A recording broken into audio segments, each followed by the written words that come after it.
Hey folks, Technivorous here. Today we are tackling some more maintenance on the Halot Sky the Halot 1 over here. This is Creality MSLA machine. It uses resin to 3D print, and I'm going to show you how to properly level your bed. So before we get into that, make sure you reduce your Z offset on that little red subscribe button down there, and give that notification bell a good first layer squish so you can get notified when we post new videos. That being said, let's jump over to the printer and see how to level this out. So here we are with the Halot 1. If you saw my last video, we just replaced the FEP film for the vat on this machine. I definitely encourage you to check that video out if you're looking into maintenance and replacing the vat. However, today we're going to be dealing with this, and this is the build plate. So with resin printers, generally it's a backwards build. The Z is inverted from when you would do a machine like the Ender over there, a Cartesian or something like that, where it builds on the build plate and builds up. This is the build plate.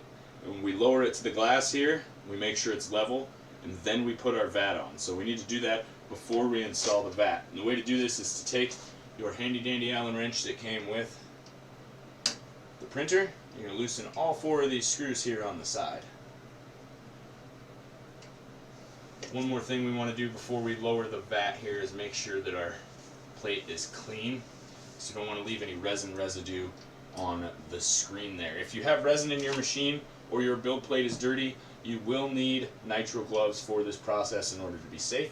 Mine was just thoroughly cleaned, and I haven't installed the vat, put resin in it yet, so for now I'm okay sliding by without using the gloves. But if I didn't know for a fact that it was immaculately clean, I wouldn't be touching it without my nitrile gloves. It's very, very important, and it's important you get nitrile because this stuff will eat through vinyl and other types of plastic, which renders the gloves pointless. So, now that we have it loosened, you can see that it wobbles here, which means it's adjustable. So now, all we need to do is go down here into our settings, and we're going to go and hit print, we're going to hit settings.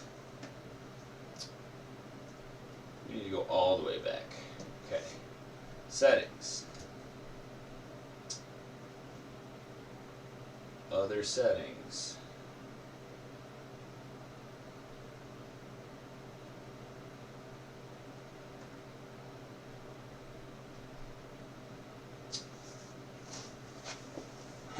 Sorry guys, I just updated this machine, so it's not letting me do what I want to do here.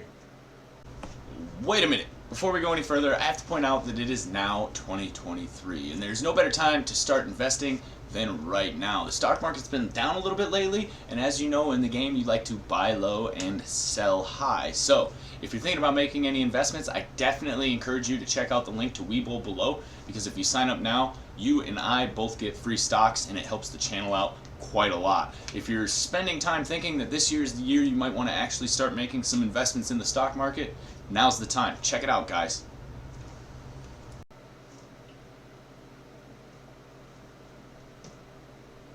There we go. So we're going to hit leveling. It's going to lower down to our build plate, and you'll see this thing wiggling around a little bit. You want to make sure that these screws are completely loose before you start this process, because if it's down too low, the pressure from the motor and the Z screw can crack your screen, and you don't want to do that. So make sure that it's moving on all 4 of these, and as it hits the bottom, it'll kind of rest where it needs to. So we're just going to wait for it to go ahead and touch here. It does take a minute. It goes kind of slow. It's one of the reasons that this machine is so quiet, because it's not really in need of a lot of up and down speed.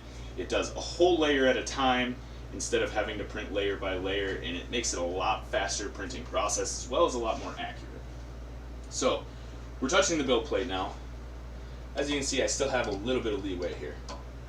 I don't want to push too hard, but I'm going to place a hand on both sides, making sure that I keep it touching the build plate.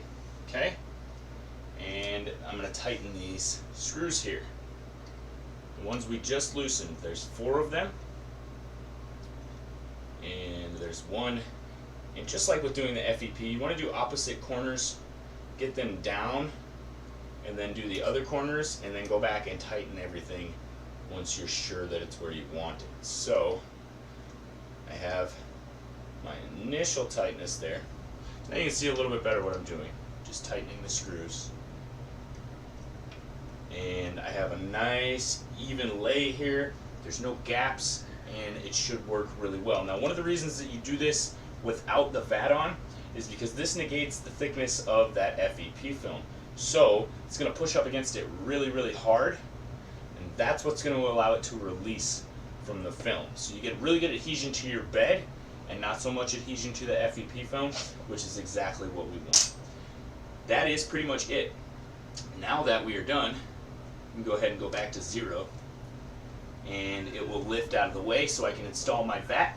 Once that's done, you can put your resin in and get a file and get to printing. So let's go ahead, slide this back on. We'll be back to printing in no time here. You want to make sure that you get both of these in the hole before you tighten them down. And the instructions do say to tighten them down evenly. So you want to tighten them both at the same time. You want to make sure it's nice and tight, and then you are ready to add your resin and get to printing. I'm going to be doing a lot of videos on this machine coming up, guys. I have several projects that I'm working on for a company I'm closely working with in the medical industry in South Dakota. So we have some interesting things we're going to be printing. I definitely recommend you check those videos out.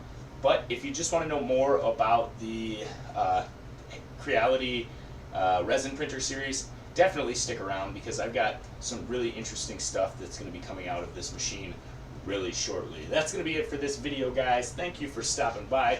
Hope this was helpful for you.